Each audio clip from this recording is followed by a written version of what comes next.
know what's worth fighting for. Hi, this is Kevin Smith with the IT Transformation Institute. As always, thanks for listening. Today is another segment in our series we call General IT, but I more affectionately refer to as the wonderful world of IT, which I think is a much better name. Today we're going to discuss something that I get asked about from time to time, something that you may wonder about, and that is, what is ITIL? For many people in the IT organization, they understand what ITIL is, but those that are new to IT or those are on the edges of IT may not know. So let's start with a definition. So ITIL is the IT Infrastructure Library. And it's also important for you to have street credibility that you know how to say it. It's not ITIL. We don't say ITIL, we call it ITIL. ITIL's been with us now for almost 40 years. The history goes back to the 1980s when challenges with the quality of service that was being delivered to the UK government led them to give a charter to originally the CCTA and then later the OGC to develop a new and improved and structured methodology for delivering IT services. Now this, as it turns out, was visionary because these challenges were in fact global and increasingly prevalent. But those organizations took on that charter, and then the OGC ultimately, the work that was done there, and the second iteration ultimately led to what was published as ITIL, the first version of ITIL, which was a relatively small set of processes and practices that continued to evolve in a second version, a third version, and now a fourth version that was published in early 2019 and the scope of which has now grown to over 30 what was originally referred to commonly as processes. We're now calling them practices. I don't think the terminology makes sense as much as the content because there is wonderful content there. So let's talk about ITIL a little bit more, and I hope this gives you a basic working knowledge of this very important element of the IT organization. Does it take your breath away and you feel yourself suffocate? And our first discussion point today on ITIL is we're going to take a look at some of the benefits of ITIL, and there are many of those. And again, there are decades of experience with ITIL, and it has become many things to many different people. So I want to explore some different elements of ITIL. So beyond just defining what it is, which we did in the opening of this chapter, we're going to dig a little more deeply into it. So there are some big benefits. Number one, it does do a very good job of providing some proven best practices. And those best practices require some structure, a definition and some structure. We are necessarily driven to provide detail and structure around business processes, workflows, and the steps that we go through in executing some of the essential work that has to be done in IT. It also gives us some common terminology. Now, the terminology that we often use, and you'll hear me use that terminology throughout our chapters on world-class ITSM. We use this terminology now in service desk and in help desk. Things like incident management and problem management, change management, release management, CMDB, service level management, and much, much more. That terminology really developed through the work that was done by ITIL. And as such, we've also built training programs around that. There are consulting practices built around that. So there's quite an extended network of knowledge and experience that complements what ITIL provides. Now, you can certainly get access to the ITIL volumes. They're available, widely available, and you can read the details of these processes and practices, and they provide a very nice framework, but now there are many variations of that. But it's hard to ignore the many benefits that ITIL provide, and it's certainly given us some structure, consistency, and discipline that was much needed in the wonderful world of IT. Does the pain weigh right, and you look for a place to. In our second discussion point, let's take a look at some of the risks associated with ITIL to give us a more complete view of this, to balance out some of the benefits that we talked about earlier, because it certainly helps to be aware of the risks and to manage these risks. And the first risk is really the scope of ITIL. The scope of ITIL has grown such as very, very large. I think I mentioned earlier it's over 30 practices now. Most organizations certainly don't have the capacity or the need to implement that full scope. And ITIL wasn't, the people that know it best would tell you, it was never intended for that. It was intended to give an organization lots of choices, to provide a lot of flexibility in what was needed, because every organization is on its own journey, every business has its own challenges, and ITIL was intended to be a very rich source of these best practices and a very broad framework, and allow teams to pick and choose what is most important to them. And when done correctly, we could be very successful in doing that. But just be aware, the scope is very, very large. There's complexity there, and that complexity needs to be managed because it can be overwhelming.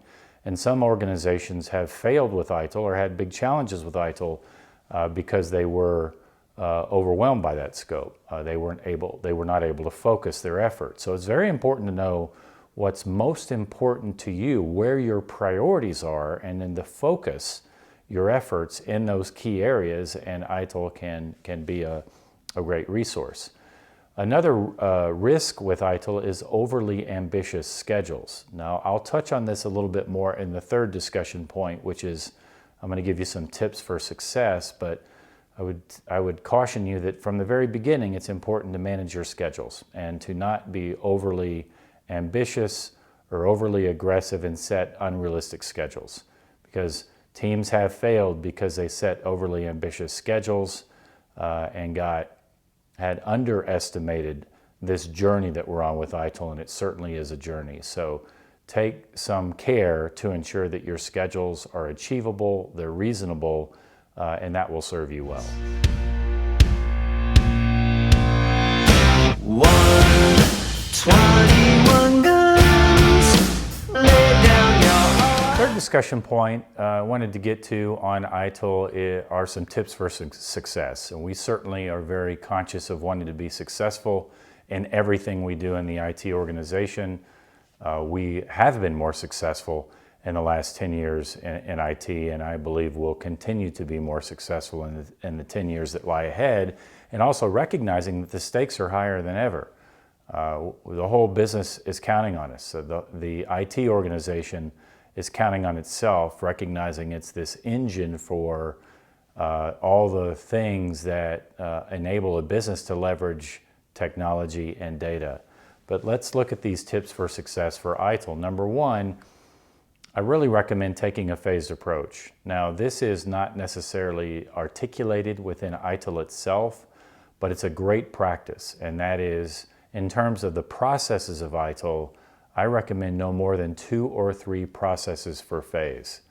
Now, in the beginning of ITIL, we saw, and even as recently as 10 or 15 years ago, it was not uncommon to see an organization taking on the full scope of ITIL, 6, 8, even 10 processes in a single big mega phase.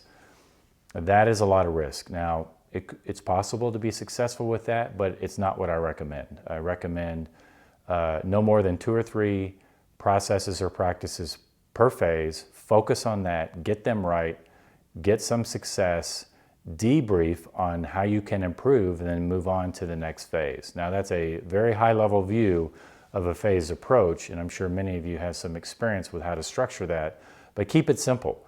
And when in doubt, less is better. Some organizations just take on a single practice or process per phase, and for the larger, more strategic processes, like a change management or CMDB or asset and configuration management, that is a good approach because we need to build on that success. So take a phased approach. The second thing is really manage expectations from the beginning. It's likely your organization's making a big investment in ITIL. Manage those expectations. Make sure you're setting reasonable expectations. Make sure that you are communicating often. And it's critical that we manage those expectations every step of the way and make sure there's a great degree of transparency and that we are openly communicating on successes along the way and also on the challenges along the way. Many ITIL projects have been threatened because expectations were not managed properly from the very beginning, and we didn't have all the stakeholders aligned and executive sponsorship aligned. So really pay attention to that, and then be patient. Patience will serve you well in any ITIL undertaking.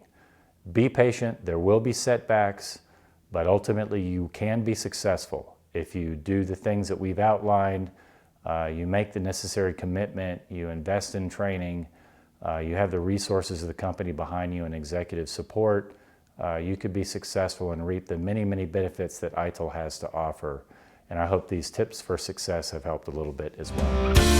When you're at the end of the road and you lost all sense of control. Well, I want to close with a few final thoughts on ITIL, and I hope the overview has helped. We've had to keep it at a high level because, goodness, it's a big area. There's lots to discuss there, but I just wanted to give you that overview and give you a simple definition of what it is and some of the key elements. So I hope that's been helpful. It's really important to understand and to keep in mind that ITIL is best when it's kept in balance with your IT strategy. Make no mistake, ITIL is a wonderful resource and ITIL can help you in many different ways, but it is not your IT strategy. You need to develop a strategy in IT, and then you need to leverage ITIL and other best practices to help bring your strategy to life. You essentially need to have your IT vision, your IT strategy in place, and then you begin to mobilize resources and best practices and whatever it takes, other tools and technologies to successfully implement your vision and your strategy. And I do recommend that you look at other best practices, other frameworks, because they can complement ITIL. It doesn't have to be all or nothing on ITIL. You can leverage elements of Agile. You can leverage elements of Lean. You can leverage elements of DevOps. And the most successful IT organizations do exactly that. They borrow the best from different frameworks and different sets of best practices to ultimately serve their IT strategy.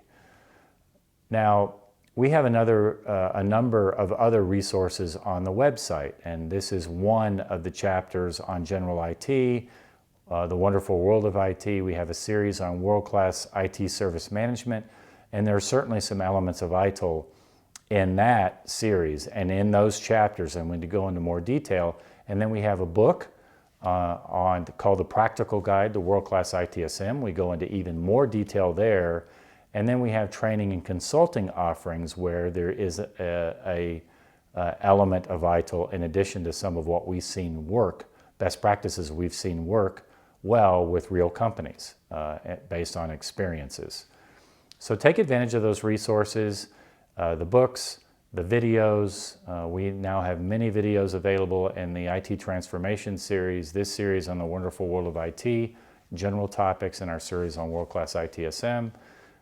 Check out our consulting offerings. We do a checkup, which is a one-day assessment. We come in and work with you and then write up a white paper. And then we do 2- and 3-day workshops that are called roadmap sessions. So I hope all that's helpful. We tried to make something there available for everybody, depending on where you are. And we always love to hear from you. So use the contact form. Tell us what more we can do to help you. Ask us any questions you might have. And we look forward to hearing from you and hope we have a chance to work with you. As always, we know you're busy. We really appreciate you listening. We're humbled that you've given us some of your time today, and let's make IT great. You're a ruin.